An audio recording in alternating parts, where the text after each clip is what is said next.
रुक्मिणी को आया आवेश, लोटे से जल लिया और श्रापित कर दिया। कहा कि जाओ, मेरा ये श्राप है, तुम्हें अपनी रूपता पर अभिमान है, जाओ, तुम्हें अपनी रूपता पर इतना अभिमान है तो तुम्हारी जैसी शकल हो वो तो हो जाए बिल्कुल नष्ट, तुम्हारी शकल बिल्कुल हमारे जैसी हो जाए। और जैसे ही श्राप दिया तो वैसे ही जामवंती ने साड़ी खोल दी, बहुत सुंदर सी नारी बन करके तैयार हुई।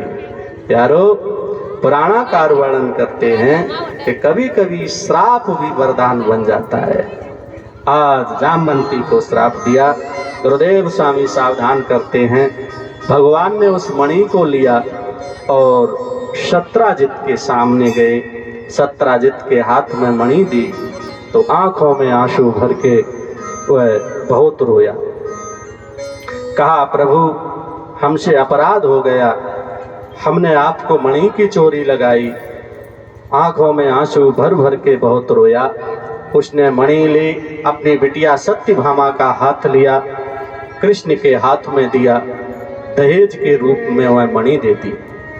प्यारो, आज भगवान के ऐसे ये तीसरा विवाह हुआ है। भगवान की 8 पटरानियां कहीं गईं, 8 विवाह भगवान के इनके साथ में हुए। वैष्णवी जामवंती भामा सत्या भद्रा च लक्ष्मणा कालिंद्री मित्र वृंदा चेष्टयो पट्ट महास्त्रिया। वैष्णवी, जामवंती, भामा, सत्या, भद्रा, लक्ष्मणा, भगवान की 8 पटरानियां ये कहीं गईं और 16,100 विवाह। कहा परीक्षित ने गुरुदेव जो हुए उनकी भी चर्चा करो। तो कहा कि भौमासुर नाम के दैत्य ने 16,100 कन्याओं को बंदी बनाया था। भगवान ने उस दैत्य का मारण किया, कन्याओं को उनके कैद से मुक्त किया और वह कन्याएं निकल करके आईं, कृष्ण के सामने बहुत रोईं।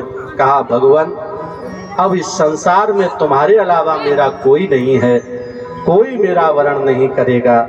आंखों में आंसू भर भर के कन्याएं बहुत रोईं। तो प्रभु श्री कृष्ण ने उन कन्याओं के साथ में विवाह किया।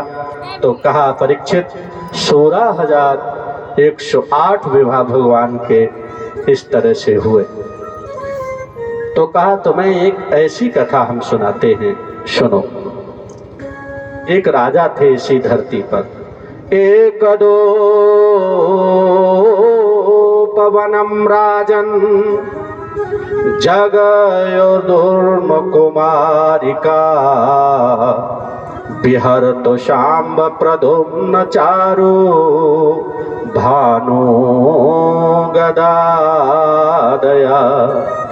कहा, राजन, एक समय शाम्ब, प्रद्युम्न, चारु, भानु, गद यादवों के सभी बच्चे मिल करके उपवन में विहार करने के लिए गए और जब वे प्यास से व्याकुल हो गए तो जल की खोज करते हुए कुएं के पास में पहुंचे। तो उस कुएं में उन्होंने कुछ देखा। क्या देखा? क्रलाशम गिरिनिभम भिक्षम भीष्मतमानसा तस्य चोदरणं यत्यं चक्रुस्ते कृपयान्विता। उस कुएं में उन्होंने देखा एक पहाड़ जैसा गिरगिट पड़ा है। चिल्लाने लगे, इसमें ये क्या पड़ा है? ये कोई जीव है, इसे बाहर निकालो, इस जीव को बाहर निकालो। प्रभु प्रेमी जनों, आज भगवान श्री कृष्ण दौड़ करके आए। भगवान ने जाकर के बाएं हाथ से उसे बाहर निकाल दिया। कृष्ण के कर कमल का स्पर्श होते हुए वस्त्राभूषणों से युक्त देवतुल्य दिव्य पुरुष बन गया। और भगवान ने कहा, तुम कौन हो? तुम कौन हो? तुम्हें गिरगिट की योनि क्यों मिली? क्यों इस कूप में तुम पड़े? तो राजा की वाक्य धारा फूट पड़ी। वह राजा कहता, नृगो नाम नरेंद्रो हम। कहा कि मेरा नाम राजा नरक है। कहा कि इतना? बोले हाँ राजा नरक, और ऐसा वैसा राजा नहीं, मैंने इस धरती पर बहुत बड़ा दान किया। कितना दान? बोले बहुत, इतनी गौएं दान में दी, अगाध मेरा पुण्य फल बहुत है, मुझे नरक नाम से इस धरती पर जाना गया था, मैं इतना बड़ा राजा था। और वह राजा कहता कि इतना दान किया हमने। कितना? यावत्सया शिकताशु में यावत्सो देवतारिका यावत्सो वर्षधाराश्च तावतीर ददाश्मगा। का आकाश में जितने तारे हैं उतनी गौओं का दान हमने किया, पृथ्वी पर जितने धूल के कण हैं उतनी गौओं का दान हमने किया, वर्षा में जितनी पानी की बूंदें हैं उतनी गौओं का दान हमने किया।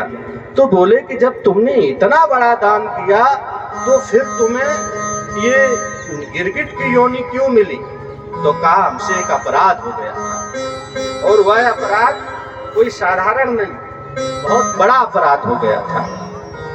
और वह कहा परीक्षित सुनो राजा नरक से क्या अपराध हुआ। तो प्रभु प्रेमी जनों आज कहा परीक्षित ने, गुरु जी हमें ऐसा लगता है कि जब राजा नरक ने इतनी गौओं का दान किया कि आकाश में जितने तारे उतनी, धरती पर जितने बालू के कण उतनी, वर्षा में जितनी पानी की बूंदें उतनी, अनंत गौओं का दान, ब्रह्मा के पास में नरक की गाय की गिनती की कोई व्यवस्था नहीं, इतने अपार गौ धन का दान करने वाला राजा नरक हुआ।